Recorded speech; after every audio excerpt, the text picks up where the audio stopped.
we were chatting about like a couple of stories, and it was really just uplifting to hear those stories last time with, like, you know, the kid who with the asthma and his, you know, breathing and lying at home and navigating, you know, not practicing his yoga practice, breathing practices, and not having to go into an asthma attack.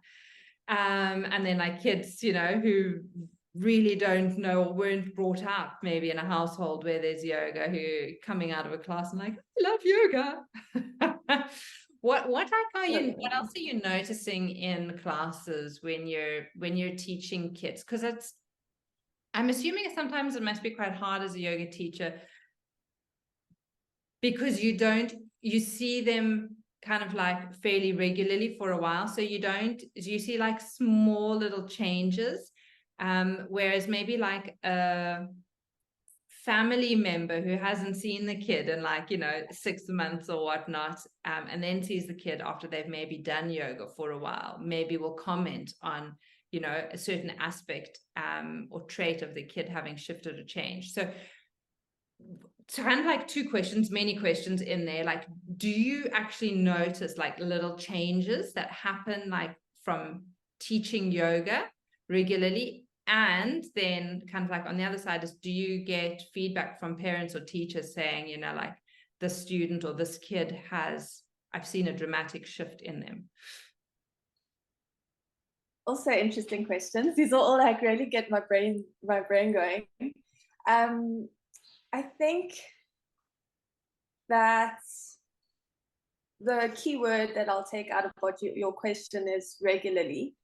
So I think the longer that your kids have been with you, the more you're going to see the benefits of yoga. And, you know, when you start talking about years, you know, your kid's been doing yoga with you for years, then you're going to get those beautiful, magical stories about, you know, we went on holiday and this happened, and they ended up meditating by themselves to calm themselves. So yeah, it's not a magical cure that's going to happen overnight, but it's certainly something that you can take from the classroom into life. I think that's us as well. You know, we learned yoga, but we bring it into our life as well. And the longer that you do it, the longer that you practice, the easier it is to bring those cues, the breath work, the relaxation, you know, the self-awareness. Yeah, the easier it is to relate that to other things happening. Yeah. Or the other things that you do. And it's kind of like, sounds like it's not just like the yoga, it's actually like lifestyle principles or support in a sense, you know, like, I suppose that is what yoga practices are, when we choose, like, you know, the little actions or activities, and then to, you know, bring them into our everyday life. Like yoga is not just the 10 minutes on the yoga mat, half an hour on the yoga mat, 40 minutes on the yoga mat, the hour on the yoga mat. It's like having an interview and sitting here and like taking a couple of deep breaths before we actually have a conversation. Like, that's yoga in practice. And so have you ever like had a story where you've like shared with kids like that you do this, like that you put yoga in action? Every time I keep wanting to say, this is a great question, Nina. I personally get nervous and anxious like at the click of a finger, and I have found yoga helping in my life tremendously with that. And I share that with kids, and you can kind of see the penny drop. You know, oh, I can use this at home as well. It's not just for our 45 minutes together, which is beautiful. And, you know, I work with horses as well. I've got my own horses, and I also share that, you know, horses need you to have a real sense of calm within your body and within yourself. And so I use that when I work with my horses. And then kind of just saying, you know, like, whether it's gymnastics, whether it's rugby, whether it's soccer, whether it's netball, you can use these tools wherever you are and for whatever you're doing. It's a beautiful addition, you know, to anything. Yeah.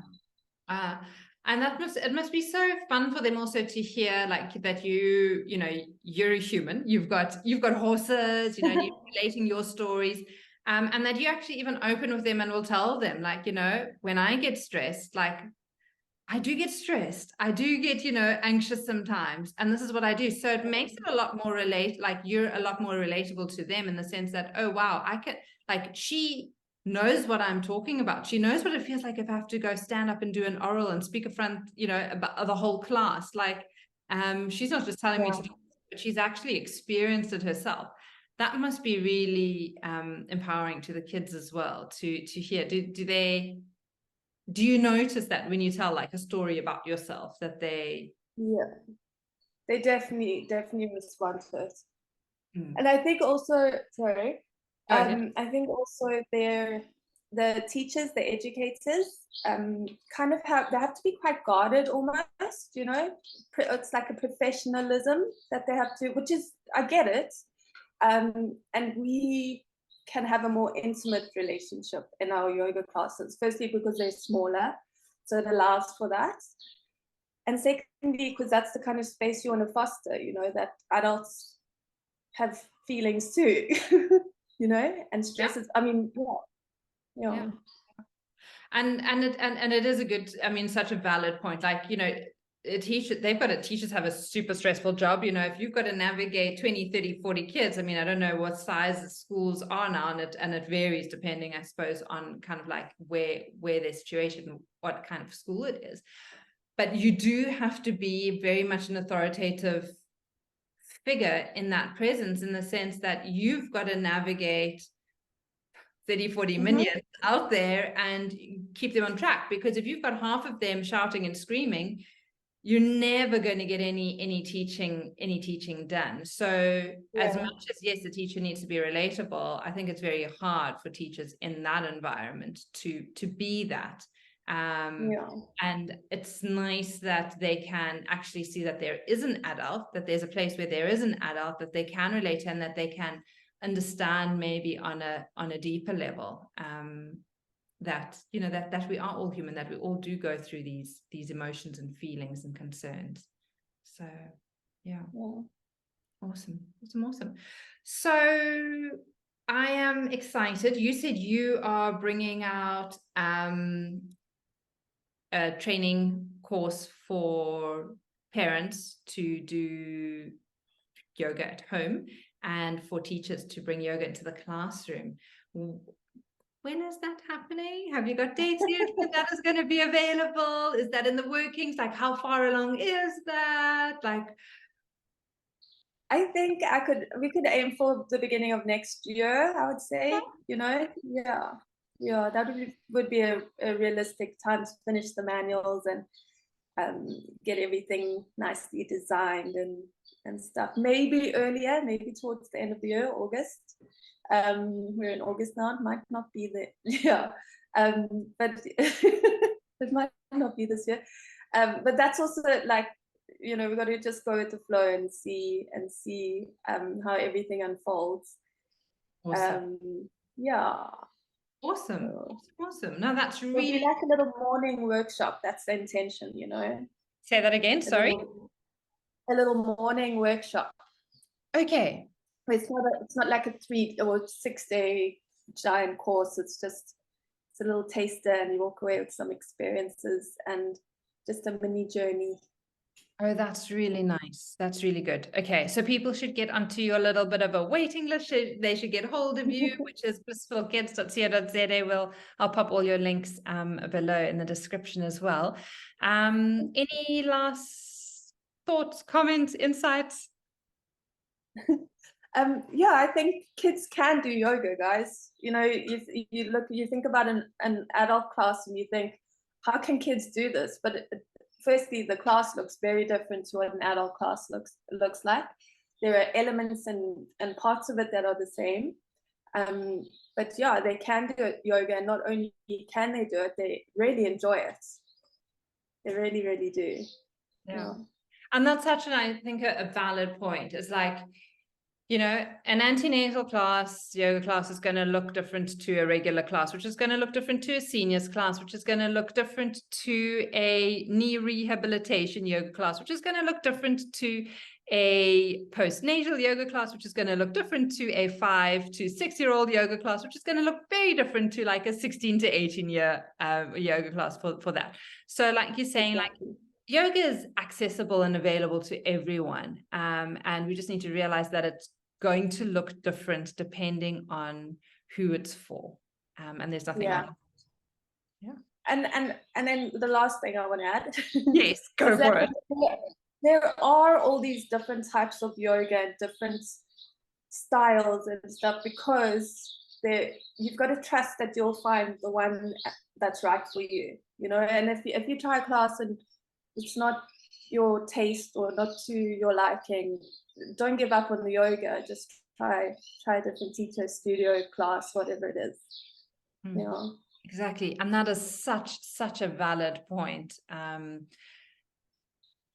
I suppose just like a very quick one before we wrap up is, yeah, I mean, you know, Jennifer Stevens, we ran a yoga teacher training course together for adults who wanted to teach yoga. And it's part-time. And we have, you know, participants, members, yogis come and go. And recently we had one who, she's already done a yoga teacher training, and she's like, no, you know, she doesn't feel equipped to teach. So I said, okay, we'll do the pre-entry course with Jennifer and like see what these 4 classes are like. This is the style we teach us what. And she came back and she was like, that was mind-blowing. I want to train with you guys. You know, this is like this I can connect to. And so that's exactly it. It's kind of like you've got to, don't give up on yoga if you've tried a teacher or a style and it didn't work for you. Like, keep going out there and searching and testing and trying out, because there are so many, and every teacher who brings their own personality and aspect to it. So even maybe you like the style, but maybe you don't resonate with the teacher, and so it's just finding maybe a teacher in that style who that works for you. So very, very valid point. I absolutely love chatting with you, Anja. It has been so much fun. And I thought, oh golly, like, what am I getting myself into? Kids yoga, this is not my thing. but we've had a lovely chat, and I think it's really going to be empowering to a lot of parents out there, a lot of school teachers out there, just to say, like, you know what, this is actually not this daunting. It's not that scary. I can head out to Blissful Kids. I can test it out. You know, I can put my toe in it. I can test it. I can bring it back to the classroom to my families, you know, and try it. It's not like this whole year-long endeavor or training that I need to do. Like, it's just a short little thing that I can test and see. I think it's lovely that you're actually making it so accessible to so many people. So I wish you so much luck and so much joy in going forward. Namaste. Thank you, Nina. It was so lovely chatting.